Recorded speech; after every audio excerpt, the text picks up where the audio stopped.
Chapter 8. Nothing is more painful to the human mind than after the feelings have been worked up by a quick succession of events, the dead calmness of inaction and certainty which follows and deprives the soul both of hope and fear. Justine died, she rested, and I was alive. The blood flowed freely in my veins, but a weight of despair and remorse pressed on my heart, which nothing could remove. Sleep fled from my eyes. I wandered like an evil spirit, for I had committed deeds of mischief beyond description. Horrible, much more, I persuaded myself was yet beyond. Yet my heart overflowed with kindness and love of virtue. I had begun life with benevolent intentions and thirsted for the moment when I should put them in practice and make myself useful to my fellow beings. Now all was blasted. Instead of that serenity of conscience which allowed me to look back upon a past of self-satisfaction, and from thence to gather promise of new hopes, I was seized by remorse and a sense of guilt, which hurried me away to a hell of intense tortures, such as no language can describe. This state of mind preyed upon my health, which had entirely recovered from the first shock it had sustained. I shunned the face of a man. All sound of joy or complacency was torture to me. Solitude was my only consolation, deep, dark, death-like solitude. My father observed with pain the alteration perceptible in my disposition with habits, and endeavored to reason with me on the folly of giving way to immoderate grief. "Do you think, Victor," said he, "that I do not suffer also? No one could love a child more than I loved your brother." Tears came into his eyes as he spoke. But it's not a duty to the survivors that we should refrain from augmenting their unhappiness by an appearance of immoderate grief. It is also a duty owed to yourself, for excessive sorrow prevents improvements of enjoyment, or even the discharge of daily usefulness, without which no man is fit for society. This advice, although good, was totally inapplicable to my case. I should have been the first to hide my grief and counsel my friends if remorse had not mingled its bitterness with my own sensations. Now I could only answer my father with a look of despair and endeavor to hide myself from his view. About this time we retired to our house at Bellerive. This change was particularly agreeable to me. The shutting of the gates regularly at 10 o'clock and the impossibility of remaining on the lake after that hour had rendered our residence within the walls of Geneva very irksome to me. I was now free. Often after the rest of the family had retired for the night, I took the boat and passed many hours upon the water. Sometimes with my sails set I was carried by the wind, and sometimes after rowing into the middle of the lake I left the boat to pursue its own course, and gave way to my own miserable reflections. I was often tempted when all was at peace around me, and I was the only unquiet thing that wandered restless in a scene so beautiful and heavenly. If I excepted some bat or the frogs whose harshly and interrupted croaking was heard only when I approached the shore often, I say I was tempted to plunge into the silent lake, and the waters might have close over me, and my calamities forever. But I was restrained when I thought of a heroic and suffering Elizabeth whom I tenderly loved, whose existence was bound up in mine. I thought also of my father and surviving brother, should I by my base desertion leave them exposed and unprotected to the malice of the fiend whom I had let loose among them.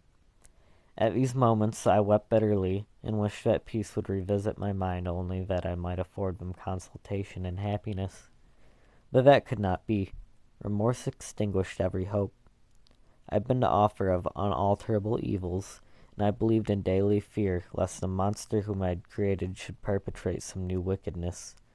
I had an obscure feeling that all was not over, and that he could still commit some signal crime, which by its enormity should almost efface the recollection of the past.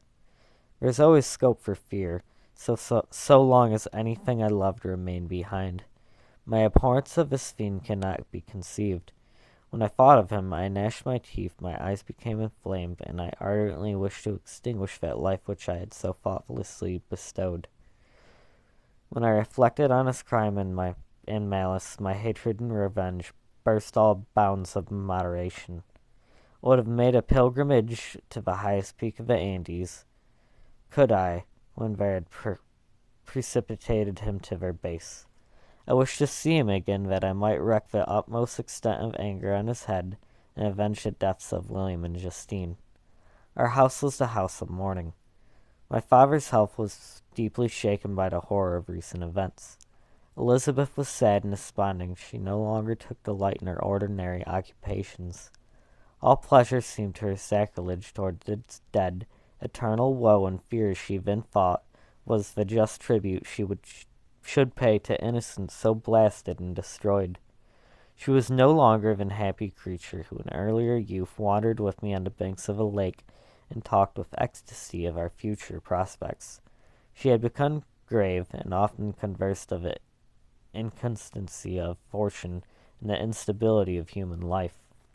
When I reflected, my dear cousin, said she, on the miserable death of Justine Moritz, I no longer see the world and its works as they before to me.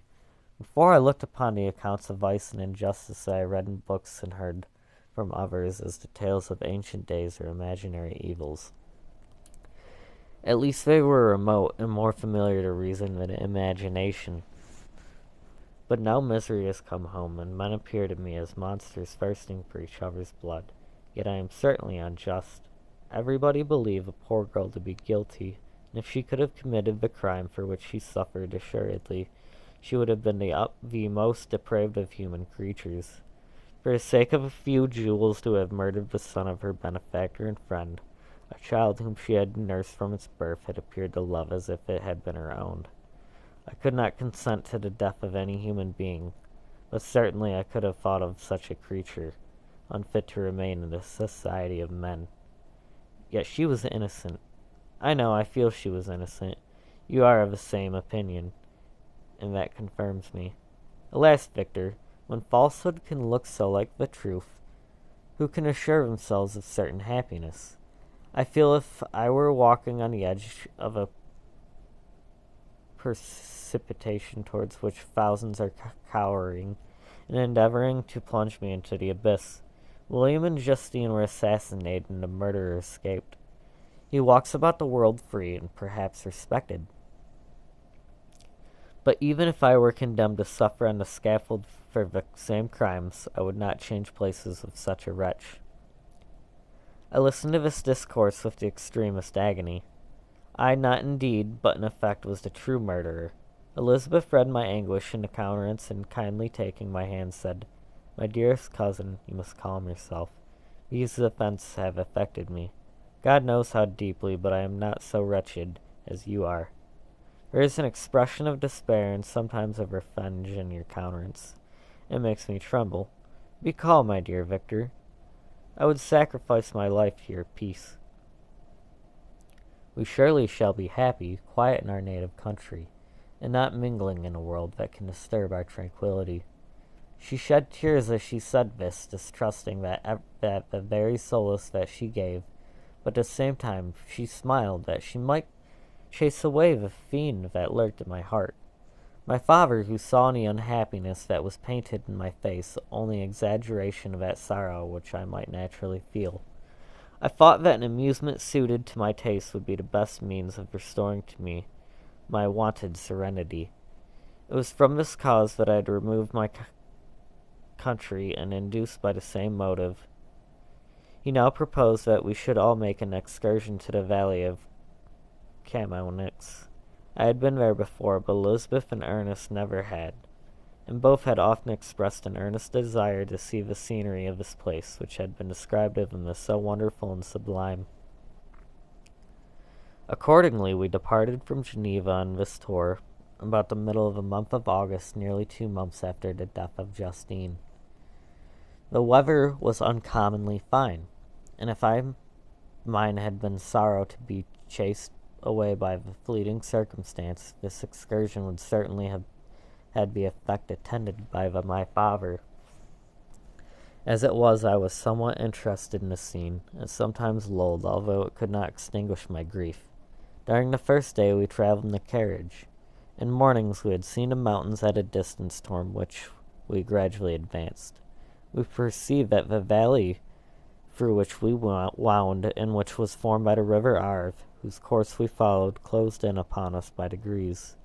And when the sun had set, we beheld immense mountains had precipes overhanging us on every side, and heard the sound of a river raging among rocks, and the dashing of waterfalls around.